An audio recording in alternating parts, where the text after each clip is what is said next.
નમસ્કાર, આજના મુખ્ય સમાચારમાં સ્વાગત છે। પાદરા નગરપાલિકા વોર્ડ નંબર 5માં ભાજપા કાર્યાલયનું શુભારંભ, ઉમેદવારો દ્વારા જીતનો વિશ્વાસ વ્યક્ત। પાદરા નગરપાલિકા ચૂંટણીને લઈને રાજકીય પ્રચાર જોરશોરથી ચાલી રહ્યો છે, ત્યારે પાદરા નગરપાલિકા વોર્ડ નંબર 5માં ભાજપાના ઉમેદવારો દ્વારા ચૂંટણી કાર્યાલયનો ભવ્ય શુભારંભ કરવામાં આવ્યો હતો। વોર્ડ નંબર 5ના ભાજપા પેનલના ઉમેદવારો રિમ્પલબેન દક્ષેશભાઈ પટેલ, રોમાબેન જયમીનભાઈ ભટ્ટ, ધવલકુમાર પારીખ અને બ્રિજેશભાઈ પટેલ દ્વારા ચૂંટણી કાર્યાલયનું ઉદ્ઘાટન કરવામાં આવ્યું હતું। અંબાજી મંદિરના મહારાજ તેમજ રંગ અવધૂત મહારાજ મંદિરના મહારાજ ઉપેન્દ્રભાઈ જોશીના હસ્તે રિબન કાપી કાર્યાલય ખુલ્લું મૂકવામાં આવ્યું હતું। આ પ્રસંગે ભાજપાના હોદ્દેદારો અને કાર્યકરો મોટી સંખ્યામાં ઉપસ્થિત રહ્યા હતા। ઉપસ્થિત મહાનુભાવોના પુષ્પહારથી સ્વાગત કરવામાં આવ્યું હતું। કાર્યક્રમ દરમિયાન કાર્યકરો અને સમર્થકોમાં ઉત્સાહજનક માહોલ જોવા મળ્યો હતો। ઉમેદવારો દ્વારા સમર્થકોને મોટી સંખ્યામાં જોડાઈ ભાજપ પેનલને વિજયી બનાવવા હાકલ કરવામાં આવી હતી। વોર્ડ નંબર 5માં છેલ્લા 10 વર્ષથી ભાજપ પેનલની જીત થતી આવી છે, ત્યારે આ વખતે પણ ભાજપ પેનલનો વિજય થશે તેવો વિશ્વાસ ઉમેદવારો અને કાર્યકરો દ્વારા વ્યક્ત કરવામાં આવ્યો હતો।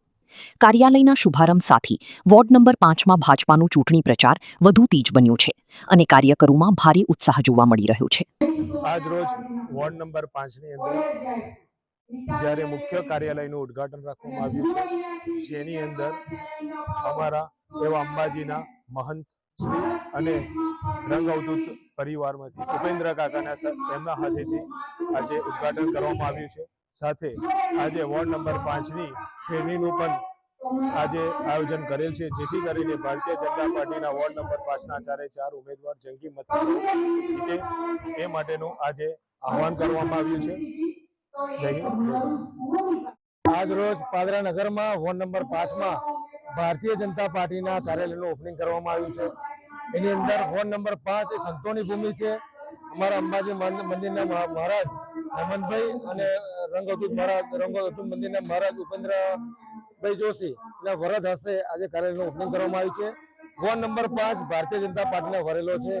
આગલી પણ 5 વર્ષમાં ગઈ વખતે 5 ભાજપની પેનલ આવી હતી, એની 5 વર્ષ પહેલા અમારી જન્મભૂમિ છે, ત્યાં પણ ભારતીય જનતા પાર્ટીની પેનલ આવી છે।